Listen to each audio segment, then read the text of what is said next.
The gentleman from Massachusetts is recognized for 5 minutes of question. Mr. Fran, I want to ask some questions about surrounding the circumstances of the removal of your clearance by the FBI.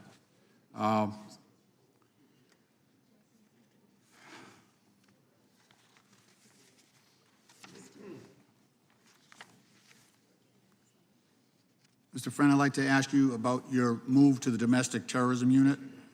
You originally transferred to Daytona from the FBI's Omaha field office, Sioux City Residence Agency in June 2021, is that correct? Yes. And you were assigned to the Joint Terrorism Task Force at the end of September 2021, correct? Yes, I was reassigned. Okay. And you had been exclusively working on child sex abuse material known as CSAM cases, is that correct? Prior to that point, yes. And that was before you moved to the JTTF, isn't that right? Yes.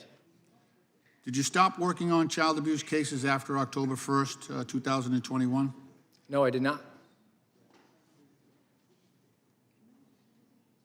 Well,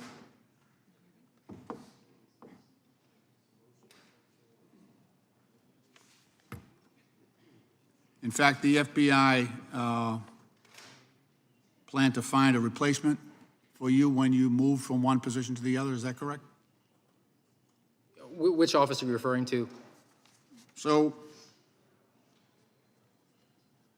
when you were moved from the child sexual abuse cases and moved to the JTTF, you were informed that the FBI would find a replacement for your other position, was that correct? No, that's not correct at all. I was told that those cases were going to be considered a local matter going forward. They would not be resourced, and that I was going to be reassigned to work on domestic terrorism cases. At the time, my supervisor retired, and his interim told me there was not enough work to do. So until a full-time replacement could come in to continue to work on the child pornography investigations and make myself available for domestic terrorism cases. And then when my new supervisor arrived early in 2022, I explained that arrangement to him, and he agreed that that was the best use of my time, even though I was told to, on my timesheet, account for my actions as being solely devoted to domestic terrorism. I was in a situation where I was essentially only working child pornography and human trafficking cases. I just want to point out that in your interview with the committee, you stated that you were told you could balance both until the permanent replacement arrived. That was during your transcribed interview. Are you restating that or disputing that now? I'm not disputing that. I was unofficially said, just keep doing what you're doing, but on paper and on your timesheet, we're going to put you down as a domestic terrorism agent. You said here that they told you you could balance both responsibilities until your replacement arrived. Are you disputing that now? I'm disputing that there was no replacement that was going to be arriving, ever. I was told that that violation was not going to be worked after I was moved over to the Joint Terrorism Task Force. And subsequently, But here you're saying that you were allowed to do both jobs until your replacement arrived, so your assumption then was not that the replacement was not going to arrive, right? Are you talking about a replacement for my supervisor or a replacement for me? For the responsibilities that you were doing under the child sex abuse cases. There was no replacement that was going to arrive in our office for that. Those cases were going to be no longer worked. That would be a conjecture on your part at that point, right? No, I was told that. Okay.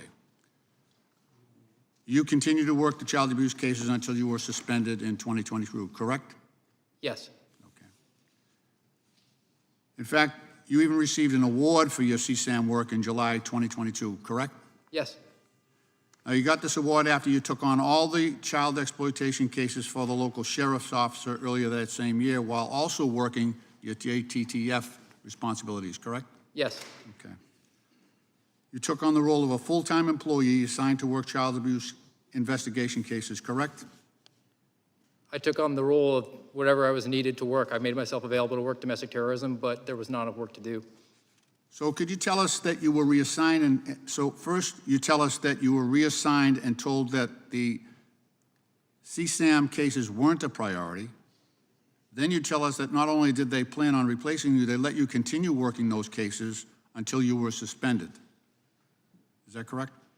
Yes, it was no longer a priority on paper. This is the way that the FBI allocates its manpower resources. So on paper, I was not supposed to be recording my work on those cases. But then within my office, which was not in the Jacksonville headquarters, my frontline supervisor agreed that my time was better spent working on CSAM cases. All right, Mr. Chairman, my time has expired. Gentleman's time has expired. The chair recognizes the gentlelady from Florida for